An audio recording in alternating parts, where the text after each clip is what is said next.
موسم کی کچھ بات کر لیتے ہیں۔ خیبر پختونخوا میں طوفانی بارش اور ژالہ باری سے کئی شہروں میں تباہی، چھتیں اور دیواریں گرنے سے 9 افراد جاں بحق ہو گئے، 8 بچے اور 1 خاتون مرنے والوں میں شامل ہیں، 6 افراد زخمی ہوئے ہیں، متعدد مویشی ہلاک ہو گئے۔ پشاور سے سجاد حیدر کی رپورٹ۔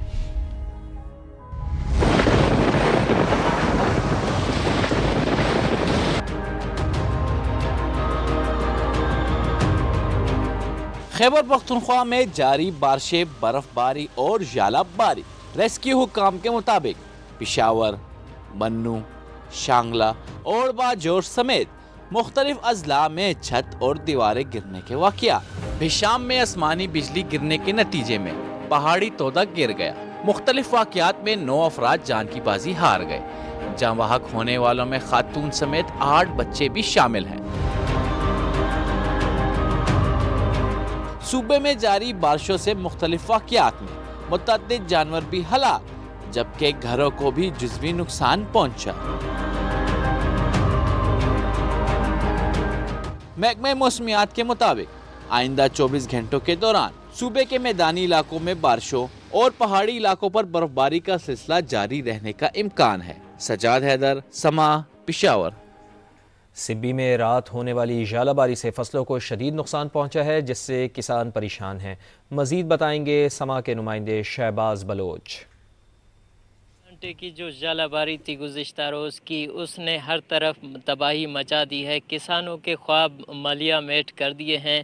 ضلع سبی کے بات کی جائے تو ضلع سبی میں 2 فصلیں یہاں پر عام طور پر ہزاروں ایکڑ پر محیط کی جاتی ہیں، ایک کپاس ہے اور دوسری جو ہے وہ گندم ہے، لیکن گندم جو گزشتہ رات جو بھرپور ایک آدھے گھنٹے تک جو 2 انچ سے موٹے جو اولے پڑے تھے، اس کے بعد یہ گندم مکمل طور پر تباہ ہو چکی ہے۔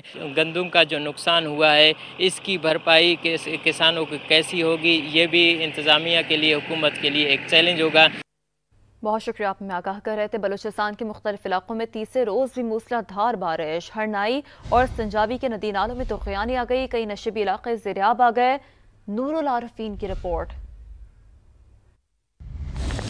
بلوچستان کے مختلف علاقوں میں آج پھر بادل کھل کر برسے، جل تھل ایک ہو گیا۔ محکمہ موسمیات کے مطابق کوئٹہ، پشین، چمن، زیارت، سبی اور موسیٰ خیل سمیت صوبے کے مختلف علاقوں میں تیز بارش ہوئی۔ دکی کی کوئلہ کان میں برساتی پانی داخل ہونے سے 5 کانکن پھنس گئے، جنہیں 12 گھنٹے بعد ریسکیو کر لیا گیا۔ ہرنائی میں تیز بارش اور ژالہ باری نے کھڑی فصلات کو نقصان پہنچایا۔ ندی نالوں میں طغیانی سے ہرنائی کوئٹہ شاہراہ پر ٹریفک معطل ہو گئی۔ سنجاوی اور گرد و نواح میں بارش سے نشیبی علاقے زیر آب آ گئے، متعدد دیہات کا سنجاوی شہر سے رابطہ منقطع ہو گیا۔ سبی میں بھی موسلادھار بارش کے ساتھ ژالہ باری ہوئی۔ شیرانی کے علاقے دانا سر میں متاثرہ شاہراہ کی بحالی کا کام مکمل کر لیا گیا۔ NHA حکام کے مطابق شاہراہ کو ٹریفک کے لیے کھول دیا گیا ہے۔ گزشتہ روز لینڈ سلائیڈنگ کے باعث خیبر پختونخوا اور بلوچستان کے درمیان زمینی رابطہ منقطع ہو گیا تھا، جس کے باعث سینکڑوں مسافر پھنس گئے تھے۔ محکمہ موسمیات کے مطابق صوبے کے بیشتر اضلاع میں مزید بارشوں کا امکان بھی ہے۔ کیمرہ ٹیم اور ساتھی رپورٹر مجیب اللہ کے ساتھ نور العارفین، سما، کوئٹہ۔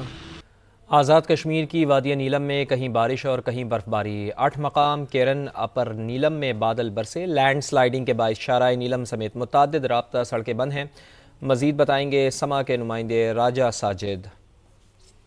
جی بالکل، گزشتہ 2 روز سے وادی نیلم کے زیریں علاقوں میں بارش، جبکہ وادی جاگران سمیت بالائی وادی نیلم کے وادی گریز، وادی شونٹر اور سرگن سمیت متعدد علاقوں میں وقفے کے ساتھ برف باری کا سلسلہ کا حال جاری ہے۔ شدید بارشوں اور برف باری کی وجہ سے بالائی وادی نیلم کے عوام کی مشکلات میں مزید اضافہ ہو چکا ہے۔ کیل تاؤ بادشاہ جو چھوٹی گاڑیوں کے لیے بحال کر دی گئی تھی، حالیہ برف باری اور بارشوں کی وجہ سے لینڈ سلائیڈنگ اور برفانی تودے گرنے کی وجہ سے ایک دفعہ ٹریفک پھر بند ہو کر رہ چکی ہے، جس کی وجہ سے بالائی وادی نیلم کے عوام کو سفری مشکلات کا سامنا بھی کرنا پڑ رہا ہے۔ زیریں وادی نیلم کی اگر بات کی جائے تو زیریں وادی نیلم میں بارشوں کی وجہ سے وادی جاگران سمیت دیگر علاقوں کی لنک سڑکیں اس وقت بند ہے، جبکہ ضلع بھر میں بجلی کا